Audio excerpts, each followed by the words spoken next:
You better not rock the dragon here, because I think the dragon is about to rock you. Hey guys, MasakoX here. It's certainly been a while since we tackled this side story, hasn't it? We've been long done with the mainline story of Raditz in his place with the Dragon Ball team in our regular Turned Good series chronicling Dragon Ball Z, as well as including an End of Z special. I mean, that is if it were to be maintained in the main timeline or retconned. I mean, it's still too early to say at this time though. In any case, we wanted to give Raditz more screen time because he deserves it. Such an interesting character for Goku to play off of. His brother from outer space who comes out of nowhere and has a totally different personality to Goku and yet seems so familiar? He's just expunged in less time than it takes for Frieza to blow up Namek. I hardly think that's fair. So now, Haveralk and I decided to tackle a new idea that could give us some new Raditz content that would provide some kind of inkling for fans who wanted us to go into the outer realm of televisual Dragon Ball, despite its bonkers premise, as well as the lack of Toriyama in it. Since when did that stop us? Especially if you are privy to the likes of our April Fool what-ifs. So today, we continue our story, which would see our characters from the Raditz Turned Good universe move forward into the future, and deal with the trials, the tribulations, as well as the Para brothers, and beyond, for their time in Dragon Ball GT. Our black-haired haystack hero, and brother of course, have been turned into young ones, and it's up to them to bring stability back to Earth after getting served the ire of Pilaf. And I think you can guess who was responsible for annoying him now. If you're not that familiar with GT, but you are familiar with the derision that it has amongst the fandom, all you need to know here before getting started is that there was an attempt at rekindling the Dragon Ball adventure aspect of the show, but then the showrunners of GT realised, by about episode 3, that they'd gotten it all wrong, and soon enough, GT went back to the tried and tested method and model that we got from Z. Yeah, the villain coming down and our heroes having to outpunch it, with the likes of Baby being an obvious category. It was Baby Ranch here that we got this time around, and not Baby Vegeta. So you see guys, we do give Vegeta a break in these scenarios. Sometimes. In the last part, said baby-possessed half Saiyan had managed to enslave the planet and had enacted the wish to bring back Planet Plant like in the original. After many attempts to reason with Ranch inside Baby, it was proving to be quite difficult to find any way to solve the problem. That is until the Universe 6 Saiyan showed up! Despite the rivalry that Caulifla and Ranch had in the past, the Universe 6 Caulifla had come to the rescue with her friends, and together they were able to find a way to release their friend from the baby prison. But in the end, it all came down to a simple hug from her papa. That moment, akin to the Pan and Goku moment in the actual GT, was enough to turn the tide and send that biomechanical beast packing, as well as Super Saiyan 4 Raditz making a very small cameo. Now with the situation regarding the Dragon Balls eventually rectified, the gang hope that some kind of normality can be restored, as well as another restoration for two certain people. After the epic showdown with Baby Ranch, the world was keen to get some kind of level playing field going again, as well as actually, you know, locking those Black Star balls away and not just leaving them out where any little twerp could find them. Raditz and their friends have now had enough with the fact that two of their strongest beings were in pint-sized forms, and they all decide to ask the Dragon Balls, the original ones, to turn them into adults again. Now, this should be easy, as that one time when a crazy doctor asked Shenron to melt some ice for him. What makes this even easier is the fact they don't need to go looking for them. Vegeta had gotten ahead of the game and gathered the Dragon Balls in advance. I think he was keen to see Raditz and Kakarot adults again. It's hard being the strongest adult in the room now. Vegeta was being sarcastic if you couldn't tell. Vegeta did note one peculiarity with the Dragon Balls when he put them together in a neat pile. He hadn't noticed this before. The balls, they've kind of lost their glow. They seem duller than usual. That was odd. Nobody, not even Bulma, could recall that happening before. Well, maybe Shenron wasn't in the mood? Perhaps he too was feeling kinda meh after what happened recently. This was a pitch delivered by Raditz, of course, and everyone sort of rolls their eyes at this. What? Dragons can feel blue sometimes? We don't know what he gets up to when he isn't granting us wishes. Raditz is feeling impatient after being snubbed for his musings, and begins to call upon the dragon himself. The odd things get even odder. Instead of the usual dark, inky black sky that is iconic with Shenron, it instead turns a very sickly shade of red. Oh no, it's not that mega evil Shenron from last time, is it? The Black Star Balls in disguise? Well, no, not this time. A moment later, the ground starts to shake and everyone is confused at what appears before them. Nothing like the other dragons they had ever seen in the past. It was a totally different dragon, and this one was carrying a cigar. Ugh, Shenron! Look what that filthy habit's done to you! I knew you should have never spoken with Dr. Brees about that! Says sassy Raditz, visibly shaken. Hey, my father's trying to quit. What does this have to do with this anyway? Shenron, this looks, interesting. Can you grant our wishes, please? Says Bulma very, very timidly. But Pan then pipes up. Guys, Shenron seems kinda weird. The dragon is casually taking his time with processing this request. After what feels like hours, he puffs up a smoke ring, which was the size of a large elephant, in the faces of our heroes, causing them to cough and splutter.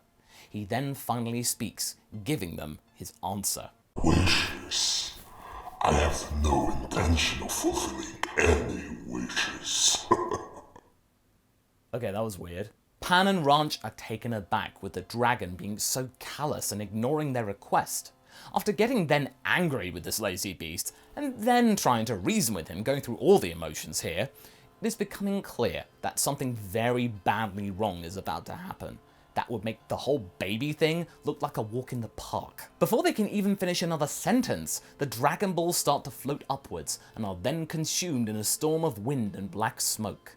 The 7 orbs then combine with the might of the creature, and, in a blinding flash, the form scatters into 7 smaller objects, which then travel around the world. The red sky vanishes, leaving everyone stunned. The only one who could shed some light perhaps into any of this is Whis, as the Kais wouldn't really know since they are relatively detached from the inner machinations of Universe 7. In a fit of curiosity, Whis contacts Goku and the rest of the group to tell them that this is a side effect of the Dragon Balls that was a long time coming.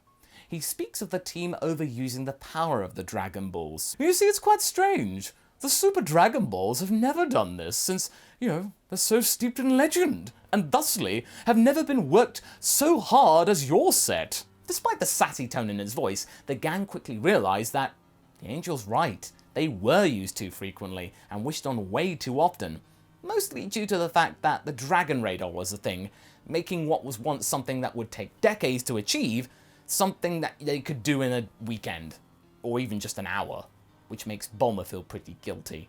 Dang you, fast travel! Goku asks what has happened to the Dragon Balls exactly. Well, they're now dragons. 7 powerful separate dragons, in fact. Goku feels guilty about this whole situation too. Now, if I were you, I would probably think about stopping them before they cause even more havoc. Meanwhile, King Kai is grumbling to himself somewhere.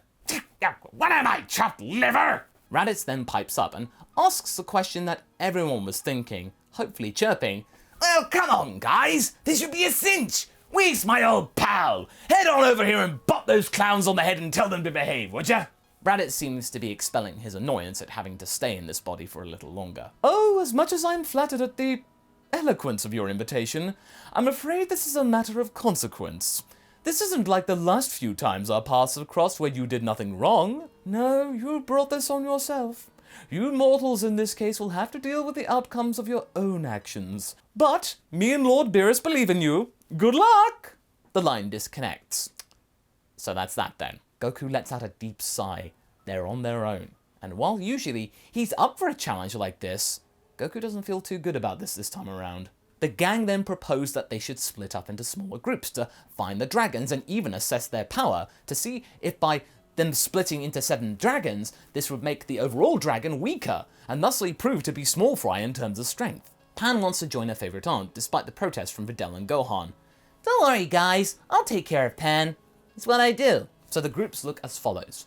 Goku and Raditz, Ranch and Pan, Goten and Trunks, Gohan and Piccolo, with Vegeta trying to outdo them all as a solo act. The first creature that is encountered by one of the groups is Hey Shenron, who's spewing out his pollution breath around the place. He doesn't seem very strong though, and is tossed around by Goten and Trunks quite easily, which causes him a great deal of discomfort. Now the creature may be weak, but he's much more durable than they predicted, and takes their punches like a champ. In our version though, he is able to activate his super form after enduring enough punches. His power becomes much greater after this, and he takes Goten and Trunks by surprise. The two young Saiyans then have to resort to Gotenks in order to beat the beast, but they do manage it and get the 2-star Dragon Ball, now restored to its former glowing glory. It had been repaired. Maybe the other ones would do the same if they're able to win. Meanwhile, Gohan and Piccolo have found out that something has leveled the large portion of the city.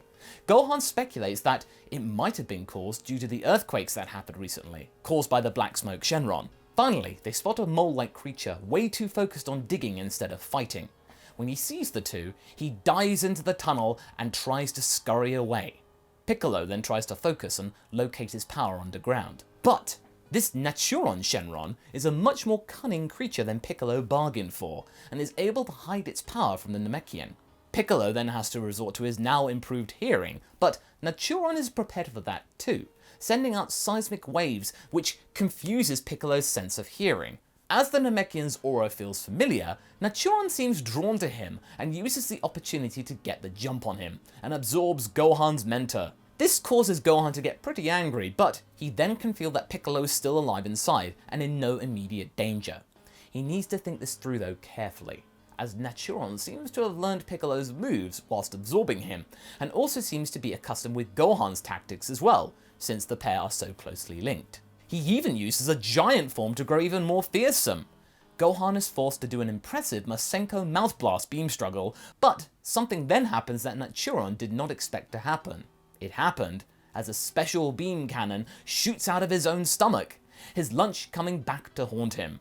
Piccolo has managed to free himself, and as the beast is starting to revert to its original form, the teacher and the mentor take him down, earning the 7-star Dragon Ball in the process. Pan and Ranch then find Oceanus Shenron, causing trouble and mayhem amongst small fishing villages, forcing the people of the village to worship her in order to be spared. The two Saiyans rush in to battle her, but Oceanus has her impressive wind powers that are able to mess with their ability to fly, as well as deflecting their ki blasts. They cannot touch her. Oceanus states that all she wants is to be left alone. She doesn't wish to fight Pan and Ranch, and instead wants to channel her efforts into caring for these villagers. She only wants to be admired, nothing more. Ranch, having a very fresh memory of being recently mind-controlled, is having none of that. She knows where this is going. She asks Pan to distract the Dragon Princess, while Ranch herself starts to fly very quickly around in the opposite directions to the winds sent by the dragon. This ends up creating a tornado that Oceanus struggles to control, her having to cancel out her own wind shield in order to defend from Ranch's counter. This allows Pan to get a hit on her, which is then followed by a series of fierce attacks from the pair of them. Oceanus is far from done though, as she transforms into her true form and proceeds to channel Black Smoke Shenron's power, threatening to poison the villagers. Pan and Ranch take her down though by the combined power of the Kamehameha and Final Friday, earning them the 6-star Dragon Ball. So far so good. Now you see, in this story, by using multiple characters instead of just resorting to Pan and Goku over and over again, it's able to utilize different styles and as well, using the personalities instead of just making them cheerleaders to Pan and Goku. Meanwhile, Raditz and Goku find a huge monster that is literally feasting on West City's power plant. It's Rage Shenron, who's creating a whole lot of electric slime for our heroes to deal with. Raditz is not concerned at first. After all, they fought mightier enemies than this. Don't worry, Kakarot. He doesn't look that Raditz stumbles after being viciously electrocuted. Goku manages to quickly resuscitate his brother, him being humbled pretty quickly. They decide to go into their blue powers and finish the creature off right away.